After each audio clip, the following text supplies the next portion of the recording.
Hey guys, in this video I'm going to be talking to you about one of my short stories that you can read on my website called Hope Still Lives Here, coming up on GM Nova Creations.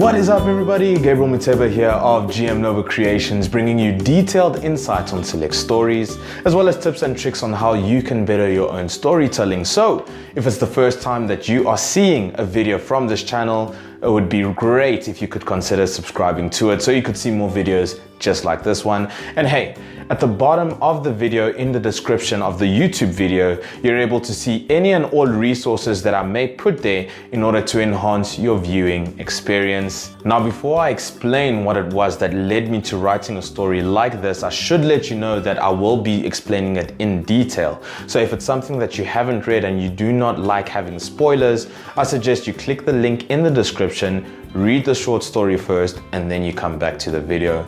Let's get into it. Hope Still Lives Here is one of my more popular stories, and it focuses on two characters named Mason and Megan, and the story is seen from the eyes of the character named Mason. Now what happens is Megan goes through a very intense trauma which sort of causes her to want to shove off her emotions or want to block and completely erase her emotions, harden her heart. She doesn't want to hear it, she doesn't want to see it, and that's sort of the way that I was going leading into the story.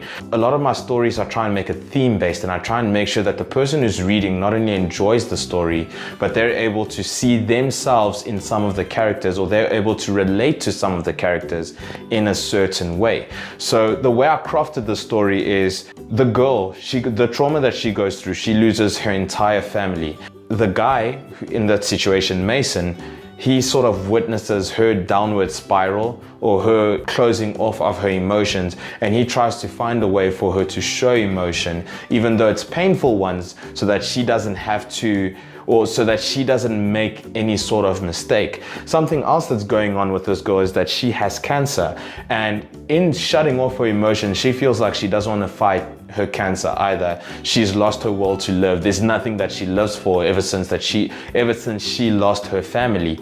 It's basically just a journey of how somebody would feel in that situation, in terms of the female character, how somebody would feel if you're watching this from the outside, if it didn't directly happen to you, but it's something that you have to try and help this person deal with. Again, like I said, a lot of my stories, they're theme based, and I try and teach somebody something, and I try to make this as relatable as possible. Even though not everybody has really experienced a death, you do have a friend, or most people do have friends who have experienced death, and they have to try and deal with it a certain way. So those are the two sort of perspectives that I try and make you see things from.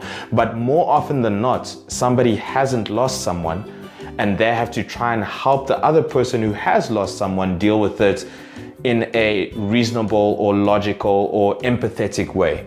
And that's sort of what I tried to do with a character named Mason. I tried to have him deal with Megan in a way that shows that he's very empathetic and he feels with her, even though it's not really something that has happened to him.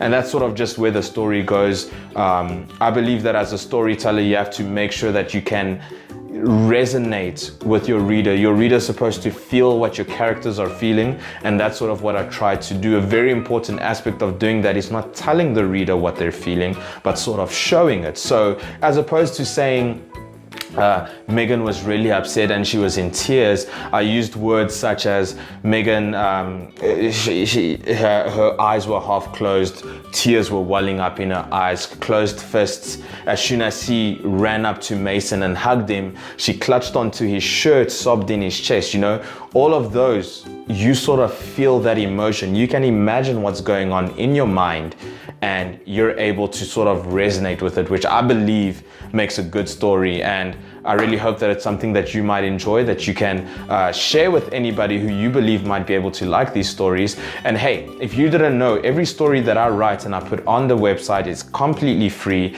I will probably never ever put these things up for sale, or at least the stuff that are already on the website, I'll never put it up for sale. But I am going to have an anthology book of all my short stories that's going to be a hard copy, and I'm going to place that on Amazon, so you'd be able to order that and try and support what I would like to do for the rest of my life. But yeah, that's it for the story. Please let me know in the comment section what you think about it. But you can also comment on the story itself by going onto the website www.gmnova.co.za, where you're also able to leave any comments and you're able to share it on multiple social media or on multiple social media websites, so that anybody that you might think will enjoy the story would be able to read that as well. I really appreciate the support, and I really appreciate you watching this video all the way up until the end. Thank you so much for tuning in. We've reached the end of the video. Be sure to like the video if you did, subscribe to the channel if you haven't, and follow GM Nova Creations, the website. Subscribe to the email list so that you can be notified immediately as soon as I release a brand new short story. I'll be talking to you again real soon. Take care.